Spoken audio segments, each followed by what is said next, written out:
Wes Mangan in the 12 car, Superman. So Superman going to put on a show all by himself here tonight, the lone dwarf car that we have. We certainly appreciate him making his way out here to the airport raceway. Green, white checkered is the way it's going to go here for the 12 car in the dwarf division tonight. Only just for one car.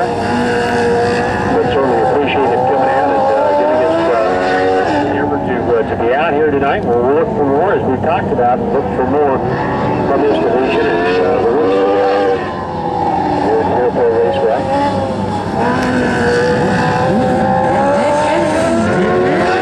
Close race here. Checkered flag goes down, but it's going to be Wes Mangan that gets that win.